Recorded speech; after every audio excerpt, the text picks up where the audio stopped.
Agora eu peço para duas pessoas neste país tomarem vergonha na cara. A primeira é o próprio ministro Alexandre de Moraes.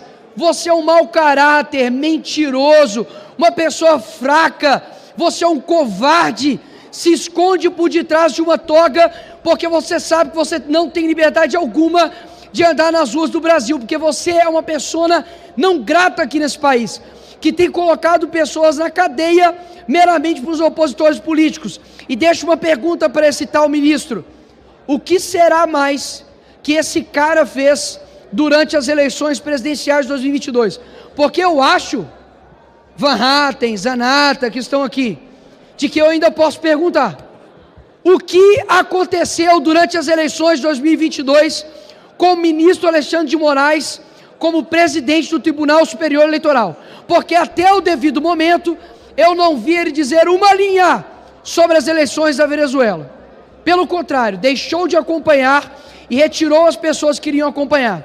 E para a segunda pessoa desse país chamado Brasil, que eu coloco aqui à tona, senador Rodrigo Pacheco, é chegada a hora do senhor se redimir com Minas Gerais, que se elegeu, de se redimir com o nosso país e fazer justiça.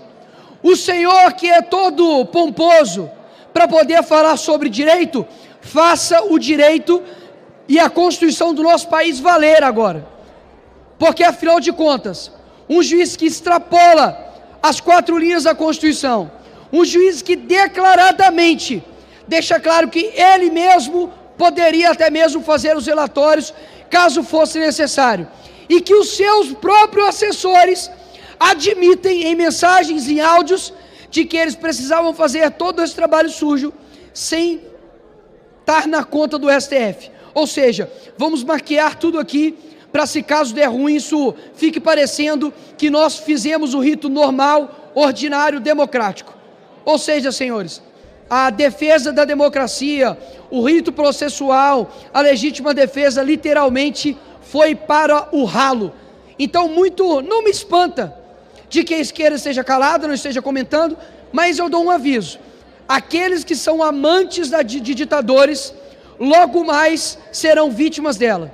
Então aqui, mais uma vez, não vim aqui para poder bater dedo, não vim aqui para poder falar o que as pessoas querem ouvir, eu vim aqui para poder dizer a verdade. E a verdade é só uma: de que o STF precisa tomar decisões contra o ministro Alexandre de Moraes e serem homens corajosos, retos de caráter, porque é isso que o nosso país precisa. Ministro Alexandre de Moraes, seu covarde, pede para sair dessa cadeira, porque ninguém te colocou aí, a não ser o sistema, e você não tem nenhuma legitimidade em lutar contra a nossa democracia, porque aqui sim estão os devidos legitimadores do povo, e nós vamos pedir você fora dessa cadeira. O sentimento de impunidade, de inatingível, que o ministro Alexandre de Moraes tem, ultrapassa até mesmo o seu nível de mau caratismo.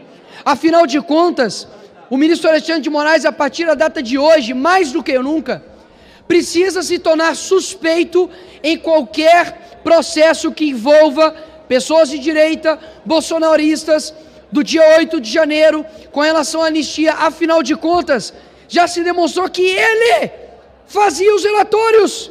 Ele basicamente dizia que existia uma inteligência que recebia denúncias, e a partir dessas denúncias, o relatório dele ia lá e multava, pedia prisão, para as pessoas que são opositores a ele. Só que essas denúncias, como mostram os prints, eram feitas por ele mesmo. Brasil, isso é motivo da caída do ministro Alexandre de Moraes. Qualquer cidadão que está atento à nossa liberdade, ao processo democrático no Brasil, está indignado com isso agora. É impressionante de que, se isso fosse um vazamento de documentos, por exemplo, de um ministro indicado pelo Bolsonaro, a mídia estava ovulando agora nesse momento. Os deputados de esquerda estavam desesperados pedindo para que esse ministro do STF caia. Pessoal, e o deputado Nicolas Ferreira, ele partiu para cima e trouxe provas graves envolvendo os ministros do STF, a omissão e a armação que tentam fazer para imputar sobre Jair Bolsonaro, colocar na conta do ex-presidente crimes que ele não cometeu, e isso que soltou logo a seguir Nicolas Ferreira, pessoal, é gravíssimo, porque ele mostrou ali, ele trouxe à tona o que o governo petista tem feito, e no final quem tem pago esta conta é o povo brasileiro. Veja essa bomba que ele soltou logo a seguir, e se você é novo aqui, já se inscreva agora mesmo no canal, e eu te pergunto, você concorda com o que disse Nicolas Ferreira? Deixe a sua opinião aqui pra gente nos comentários. Quer dizer, então, de que ministro Alexandre de Moraes tem um gabinete do ódio paralelo, financiado com dinheiro público, para poder perseguir seus opositores. É isso mesmo. Não é só a careca do Alexandre de Moraes que está à vista agora, não. O rei está nu. Literalmente, tudo o que ele acusava os seus opositores, ele está fazendo, e está comprovado agora pelos 6 gigas de documentos que está em posse do jornalista Green Greenwald, na qual eu também já requisitei essa documentação para poder analisar, que saiu áudios, mensagens do grupo que seria o grupo de monitoramento de fake news que o ministro Alexandre de Moraes teria criado, e nós só não imaginaríamos que isso seria, Marcelo Von Hatten, um grupo de WhatsApp do ministro Alexandre de Moraes, dizendo: vocês querem que eu faça o relatório? Porque, segundo o seu assessor, quando ele cisma com alguma coisa e fica nervoso, aí ele mesmo quer fazer as coisas. Ou seja, basicamente as mensagens são cristalinas, de que o ministro Alexandre de Moraes, ele não somente denuncia, como ele investiga e ele também acusa. Senhores, em qualquer país com uma democracia sólida, o ministro Alexandre de Moraes, ou duas opções, renunciaria por vergonha, ou senão ele sofreria impeachment do Congresso Nacional, porque afinal de contas, por questões, digamos, similares, se isso acontece com o Moro, pum, é motivo de cassação. Se isso acontece com o Dallagnol, é motivo dele perder o seu mandato. Se isso acontece com o delegado Ramagem, com Carlos Bolsonaro, ou com qualquer um em volta do Bolsonaro, é cadeia.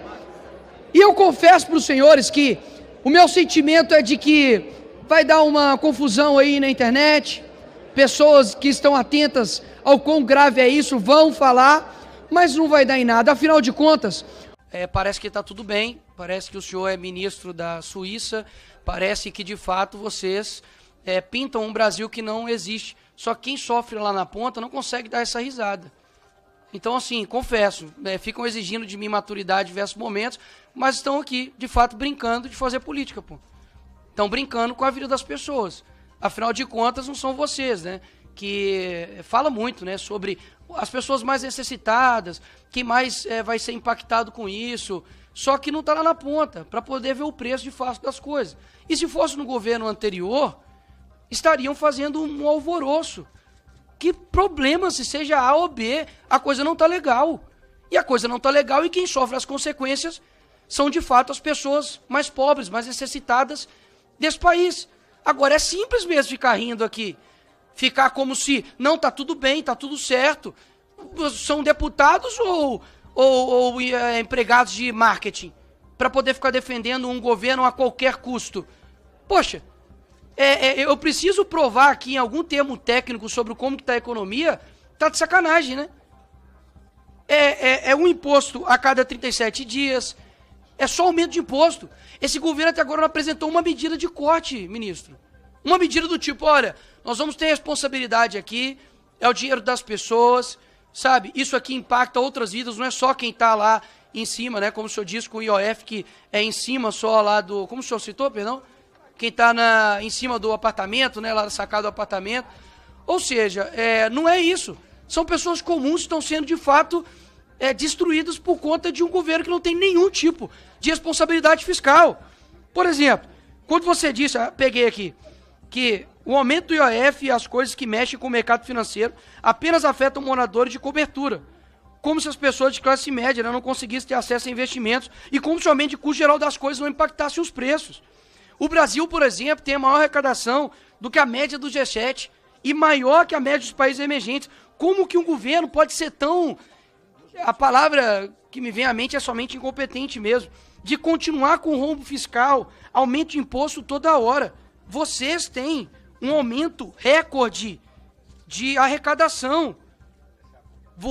Falou-se do governo anterior, não vou nem citar aqui para poder falar como se estivesse polarizando, mas o governo anterior, você sabe muito bem o nome de quem é, deixou um superávit de 54 bilhões, ok? 54 bilhões. No primeiro ano de 2023, foram um déficit de 230 bi. O que aconteceu? É culpa de quem? É culpa do governo anterior? É sempre deles. Então, de 24 ou 26 anos de governo que nós temos desde 2002, né? 18 vocês governaram. A culpa de tudo é só do Bolsonaro. Poxa, tá de sacanagem, né? Não tem nenhuma responsabilidade suas.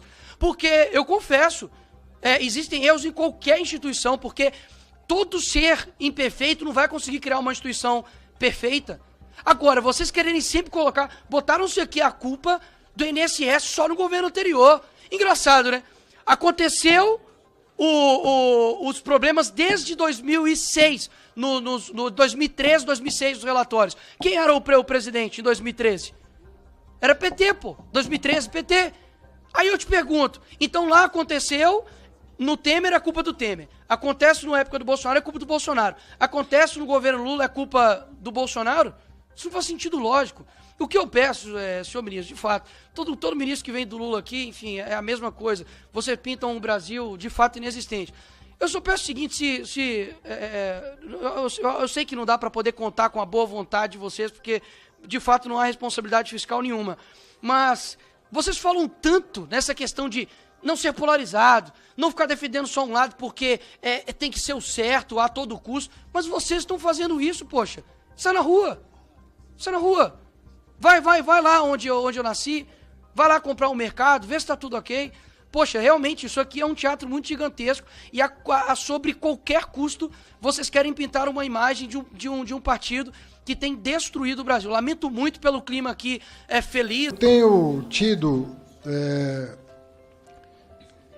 o ânimo de debater com os bolsonaristas e eu não consigo debater. Eu não consigo debater. Em 2018, o Bolsonaro fugiu de todos os debates. Eu era candidato a presidente, estava no segundo turno, ele correu de debater comigo. Agora aparecem aí 2 deputados, fazem as perguntas e correm do debate. Acabaram de falar aí, e o Nicolas sumiu, é só para aparecer. Quer dizer, a pessoa fala, olha, agora eu tenho maturidade, eu não sou mais aquele personagem. Agora eu sou um deputado para valer. Vou falar sério com o senhor. E aí corre daqui. Ele não quer ouvir a explicação. Ele quer ficar com a dele. Ele quer ficar com o argumento dele e não quer ouvir a explicação. Ele não quer dar a chance do diálogo, fazer ele mudar de ideia. Esse tipo de atitude não é bom. Eu venho aqui com o espírito público, venho com dado oficial, veio com PECs e leis complementares que vocês aprovaram para debater. Agora, esse tipo de atitude de alguém que quer aparecer na rede falando sério e corre sempre que o embate vai acontecer, eu estou perdendo aqui 1 minuto para esse desabafo, porque é um pouco de molecagem, sabe? Isso não é bom para a democracia. Pessoal, e contra fatos não há argumentos. O ministro de Lula acabou passando vergonha diante de Nicolas Ferreira, que trouxe à tona a roubalheira petista, a vergonha e a omissão do governo PT para o Brasil, e não somente para o Brasil, mas também para o exterior. E enquanto isso tudo acontece, pessoal, e por outro lado, Hugo Mota ficou sem saída e ele se encontra mesmo pressionado para votar a anistia.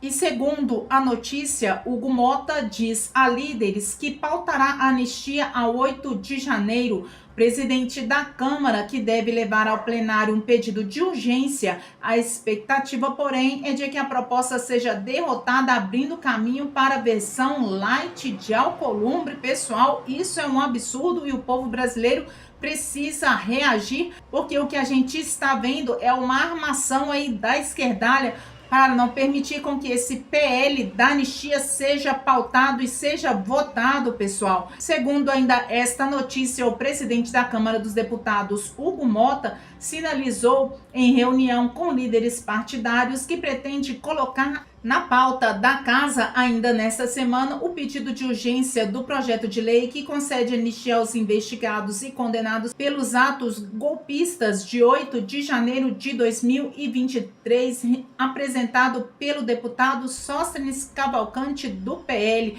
A informação foi ali antecipada ao jornal e, segundo líderes consultados, eles ressaltaram, no entanto, que a iniciativa deve ser tratada como uma sinalização política e não como uma garantia de aprovação. A expectativa entre eles é que o pedido de urgência seja rejeitado, o que permitiria a tramitação de uma proposta alternativa em análise no Senado, costurada pelo presidente da casa, Davi Alcolumbre. Pessoal, veja então o que está por vir. Eles já estão arquitetando tudo e já sabem até mesmo os próximos passos dessa decisão de Hugo Mota. Esse texto prevê a redução de penas para crimes contra a democracia, sem contemplar anistia ampla, e é visto como mais equilibrado e com maiores chances de avançar. O que eles querem, na verdade, é fazer com que Jair Bolsonaro continue fora do pleito eleitoral, pessoal. E Hugo Mota, nas redes sociais, ele escreveu: